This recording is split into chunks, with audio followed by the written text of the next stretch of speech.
Hello everyone. आज हम start करने जा रहे हैं क्लास 12th का first chapter, that is nature and significance of management. Nature and significance of management. The word is management. आप सभी को सबसे पहले एक फर्स्ट थिंग जो है वो पता होनी चाहिए, anything minus management is zero.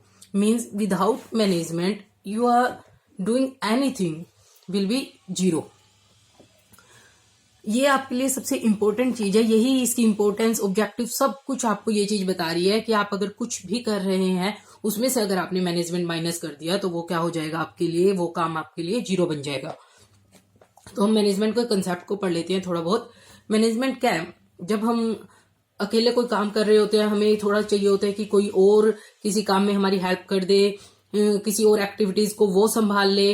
हम एक अकेला बंदा सब कुछ मैनेज नहीं कर सकता, इसीलिए हमें मैनेजमेंट की प्रॉपर जरूरत होती है। तो इसीलिए इसको ग्रुप एक्टिविटी भी बोला जा सकता है। और आप मान सकते हैं, in the absence of proper management the activities of a human group are like a ship without a captain. अगर आपने किसी चीज के लिए मैनेजमेंट नहीं किया तो वो क्या होगा, जैसे एक शिप में कैप्टन के, जो एक शिप है वो कैप्टन के बिना हो। क्या आप इमेजिन कर सकते हो, शिप में अगर कैप्टन ही नहीं है तो उस शिप का क्या फायदा है? तो इसीलिए मैनेजमेंट के बिना आप जो भी काम कर रहे हो वो आपका जीरो के इक्वल हो जाएगा। हमें मैनेजमेंट की हर जगह जरूरत है, जैसे it is needed at all those places where human activities take place. For example educational institutions, religious institutions, government departments, unions, forces, families. मतलब ओवरऑल आप कोई भी एग्जांपल ले सकते हो कि आप जहां भी कर रहे हो, कुछ भी कर रहे हो, हर एक काम के लिए मैनेजमेंट की जरूरत है। लाइक आप घर का एग्जांपल ले सकते हो। अगर आप घर में कुछ कर रहे हो, आपको अपना होमवर्क करना है, आप ये देखोगे पहले कि हमें किस सब्जेक्ट का होमवर्क करना है, फिर दूसरा करना है, फिर उससे नेक्स्ट लेना है हमें, आप किस काम में ज्यादा अच्छे कर सकते हो। तो इसी तरह मैनेजमेंट हमें हर जगह हर चीज में करना पड़ता है। नेक्स्ट है हमारा, इसकी कुछ डेफिनेशंस हैं, आप ये डेफिनेशंस देख लेना। First one, according to Harold Koontz, management is the art of getting things done through others and with formally organised groups. Done through others जो दूसरे के द्वारा किया जाता है, and with formally organised groups जो एक प्रॉपर ऑर्गेनाइज्ड ग्रुप्स होते हैं वो करते हैं। Next is main point, effectiveness versus efficiency. क्योंकि अगर एमसीक्यूज आ जाता है तो आपको ये छोटी छोटी टर्म्स बहुत अच्छे से याद करनी पड़ेंगी। What is effectiveness and what is efficiency. हाँ, दोनों ही अपने मायने में बहुत इंपॉर्टेंट है। लाइक इफेक्टिवनेस क्या होता है? Effectiveness refers to completing the job on time. अगर आपका टाइम पर काम कंप्लीट हो जाता है, दैट इज इफेक्टिवनेस, कि यस इस बंदे ने इफेक्टिवली अपना काम किया है। बट अगर आपने टाइम पर काम तो कर दिया लेकिन उसकी कॉस्ट बहुत ज्यादा आ गई तो क्या उसका फायदा होगा? नहीं। एफिशिएंसी क्या है? It refers to completing the job in the cost effective manner. मतलब आपको इफेक्टिवनेस यानी टाइम पर काम भी चाहिए और एफिशिएंसी यानी कॉस्ट इफेक्टिव मैनर में भी चाहिए। अगर आप इफेक्टिवनेस को देखते हैं वो ऑन टाइम है, एंड एफिशिएंसी को देखते हैं that is cost effective manner. तो इसीलिए आपको दोनों काम, इफेक्टिवनेस एंड एफिशिएंसी दोनों ही होने चाहिए। एक मैनेजर के लिए दोनों ही इंपॉर्टेंट है। काम आपका इफेक्टिवली भी होना चाहिए और एफिशिएंटली भी होना चाहिए।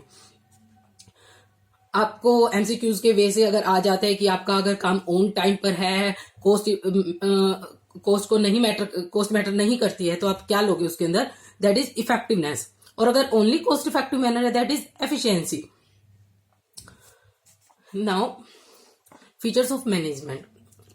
फीचर्स ऑफ मैनेजमेंट क्या है हमारे, जो एक मैनेजमेंट को बताते हैं। एक्चुअली अगर आप फीचर्स कर लेते हो तो आप सब कुछ बता सकते हो मैनेजमेंट के बारे में, क्या होता है क्या नहीं। Management is goal oriented process. Goal oriented process है मैनेजमेंट। यस, कैसे है गोल ओरिएंटेड प्रोसेस? आप अगर कोई मैनेजमेंट कर रहे हो, किसी ना किसी गोल को पाने के लिए ही कर रहे हो ना। मैंने जैसे आपको होमवर्क बताया था, आप मैनेजमेंट कैसे कर रहे हो कि मैं पहले इस नोटबुक को करूंगा, फिर दूसरी को करूंगा, फिर तीसरी को करूंगा, ताकि मेरा काम कंप्लीट हो जाए। आप यही चाहते हो, that is goal oriented process. Management is all pervasive. All pervasive means ये सब जगह अप्लाई होता है। ऐसा नहीं है कि आपको बस एक स्टडी के लिए ही मैनेजमेंट करना है या आपके कोई कंपनी चलाने के लिए ही मैनेजमेंट करना है। आप अपने घर में देखना, विदाउट मैनेजमेंट आप सब कुछ बिखर जाता है। आप अगर मैनेजमेंट करके नहीं चलते, आपके घर में भी एक जगह होती है एक चीज रखने की, वैसे ही सेम इसके अंदर है कि ये सब जगह अप्लाई होता है।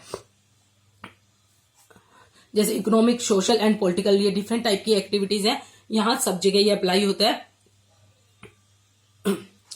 Next is management is multi dimensional, मतलब मैनेजमेंट अलग अलग डायमेंशंस में होता है। जैसे मैनेजमेंट ऑफ वर्क, आप कोई काम कर रहे हैं, एक फैक्ट्री में है, एक हॉस्पिटल में है, एक पेशेंट को देखना है, that is management of work.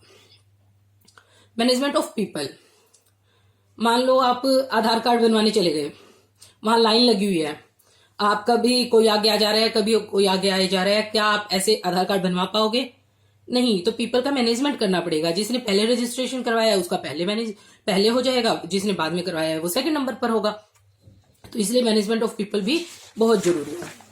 Next is management of operations. Management of operations में हमारा क्या आता है, जैसे लेट टेक एन एग्जांपल, हम एक कंपनी में काम कर रहे हैं, वहां प्रोडक्शन डिपार्टमेंट है, सेल डिपार्टमेंट है, परचेज डिपार्टमेंट है, फाइनेंस डिपार्टमेंट है, इसी टाइप के सभी डिपार्टमेंट्स हैं। तो सबसे पहले क्या होगा, प्रोडक्शन होना जरूरी है, सेल्स होनी जरूरी है। प्रोडक्शन कैसे होगा, अगर रॉ मटेरियल परचेज किया जाएगा तभी प्रोडक्शन होगा ना, तो इसलिए पहले फिक्स किया जाएगा कि हमें क्या परचेज करना है, फिर प्रोडक्शन होगा। प्रोडक्शन किसके अकॉर्डिंग होगा, सेल के अकॉर्डिंग होगा, जितनी सेल हो रही है उसके अकॉर्डिंग हमारा प्रोडक्शन होगा, इसीलिए यहां भी मैनेजमेंट जरूरी है। Next is management is a continuous process. क्या मैनेजमेंट ऐसे हो सकता है कि अब कर दिया और फिर हमें बाद में करने की जरूरत नहीं है? नो, मैनेजमेंट आपको कंटिन्यू ही करना पड़ेगा। ये ऐसा नहीं है कि आपने एक बार कर दिया और फिर आप बाद में नहीं कर रहे हैं इसको। एक बार आपने सब सामान सेट कर दिया, वो बाद में खराब हो गया तो आपको फिर दोबारा से करना पड़ेगा। तो ये एक कंटिन्यूअस प्रोसेस है। Management is a group activity. ये ग्रुप एक्टिविटी क्यों बोला गया है, ये आपको ग्रुप एक्टिविटी बोला गया है एक बिग ऑर्गेनाइजेशन के लिए। आजकल आपको पता है कि टाइम क्या है, बिग ऑर्गेनाइजेशंस का है, तो वहां पर ग्रुप के बिना काम नहीं होगा। एक बंदा मैनेजमेंट कर रहा है लेकिन दूसरे ने उसको हेल्प नहीं किया, दूसरे ने वो काम नहीं किया, तो क्या वो काम हो पाएगा?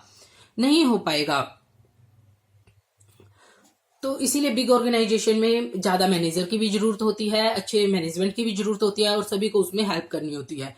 और बात रही स्मॉल ऑर्गेनाइजेशन की, स्मॉल ऑर्गेनाइजेशन में ओनली एक मैनेजर सफिशिएंट होता है, वही सब कुछ देख लेता है कि कैसे क्या मैनेज करना और क्या नहीं मैनेज करना।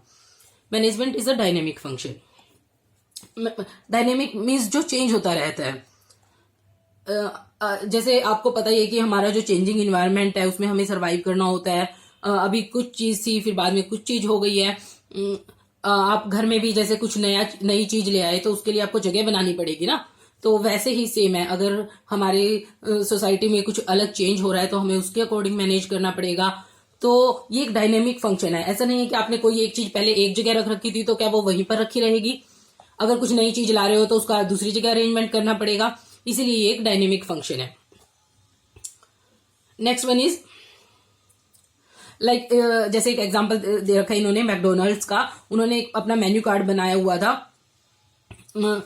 देखो मेन्यू कार्ड बनाया, उसमें चेंजेस हो जाते हैं, बार बार नई डिशेस आ जाती हैं, तो उसको चेंज करना। ऐसा नहीं है कि आप एक ही मेन्यू कार्ड पर हो, एक ही प्राइस है, उसको वो चेंज नहीं करोगे। टाइम के अकॉर्डिंग, इन्फ्लेशन के अकॉर्डिंग, इन्वायरमेंट के अकॉर्डिंग, टेस्ट के अकॉर्डिंग सब आपको चेंज करना पड़ेगा। That is dynamic.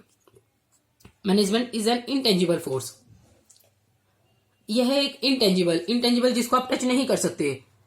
आप मैनेजमेंट ऐसे फील कर सकते हैं कि हाँ ये बहुत अच्छे से किया है, आप मैनेजमेंट को टच नहीं कर सकते, इसीलिए क्या है, एक इंटेंजिबल फोर्स है। आई थिंक आपको समझ आ रहा होगा। Next is objectives of management. Objectives of management क्या होता है हमारा?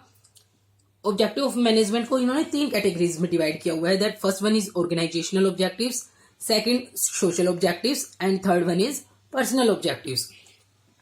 हम फर्स्ट ले रहे हैं organisational objectives. It refers to the utilization of human and physical resources available in the organization, considering the interest of all stakeholders. सबसे पहले बच्चों आपको पता होना चाहिए कि स्टेक होल्डर्स क्या होते हैं। वो सब जिनका एक कंपनी में इंटरेस्ट होता है, सभी को मिला के, नो शेयर होल्डर्स, सभी को मिलाकर, creditors, debtors, everyone, government, everything, जिन जिनका कंपनी में इंटरेस्ट होता है तो वो होते हैं स्टेक होल्डर्स। उन सबके इंटरेस्ट को देखते हुए जो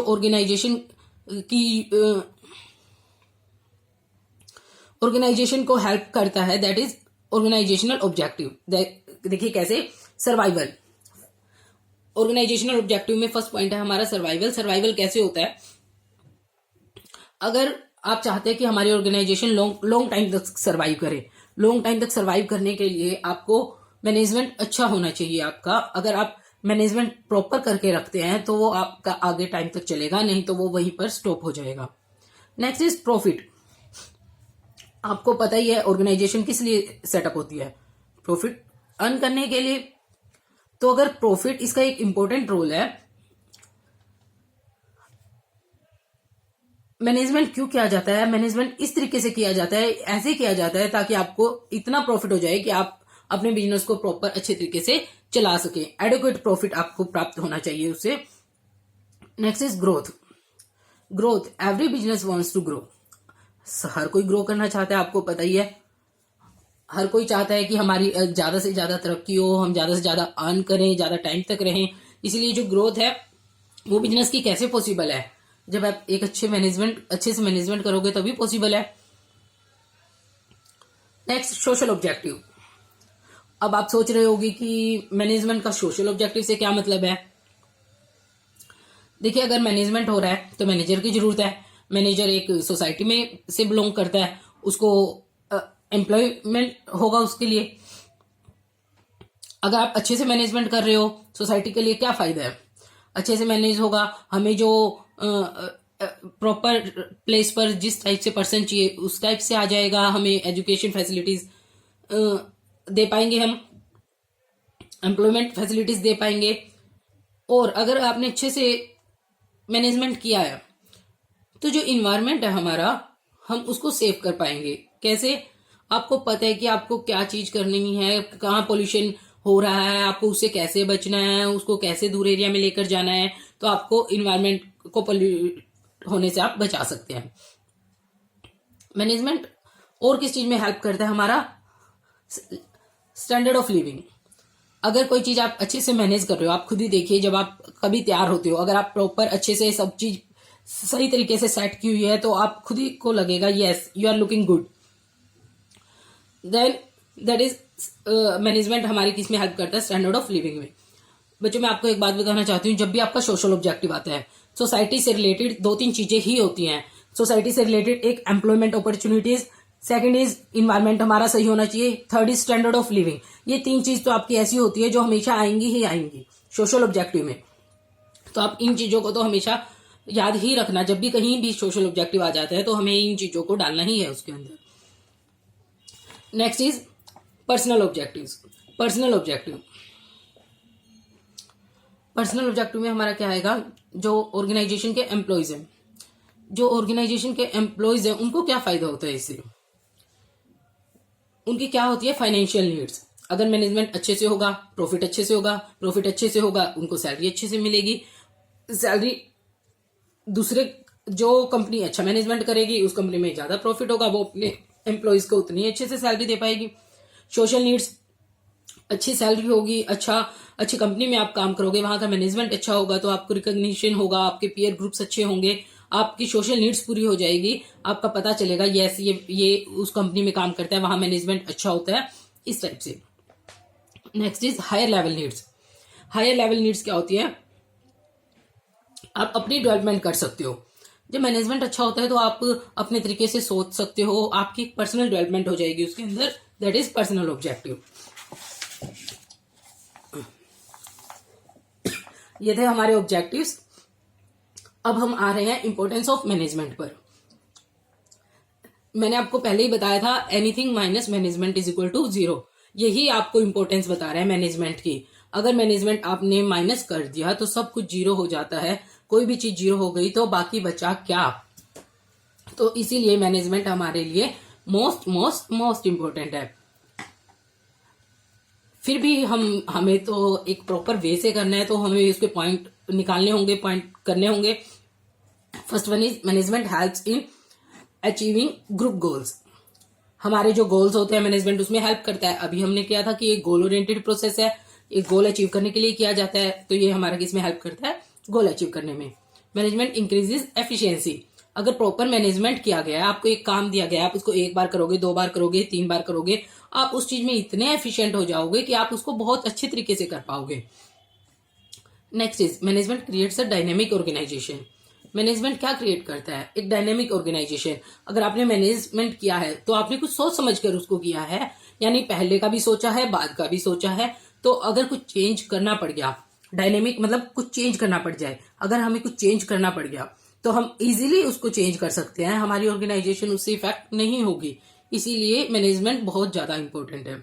आपको पता है जैसे इन्वायरमेंट चेंज होता रहता है तो उसके अकॉर्डिंग हमें चेंज करने पड़ते हैं, और अगर मैनेजमेंट नहीं होगा तो हम चेंज नहीं कर पाएंगे।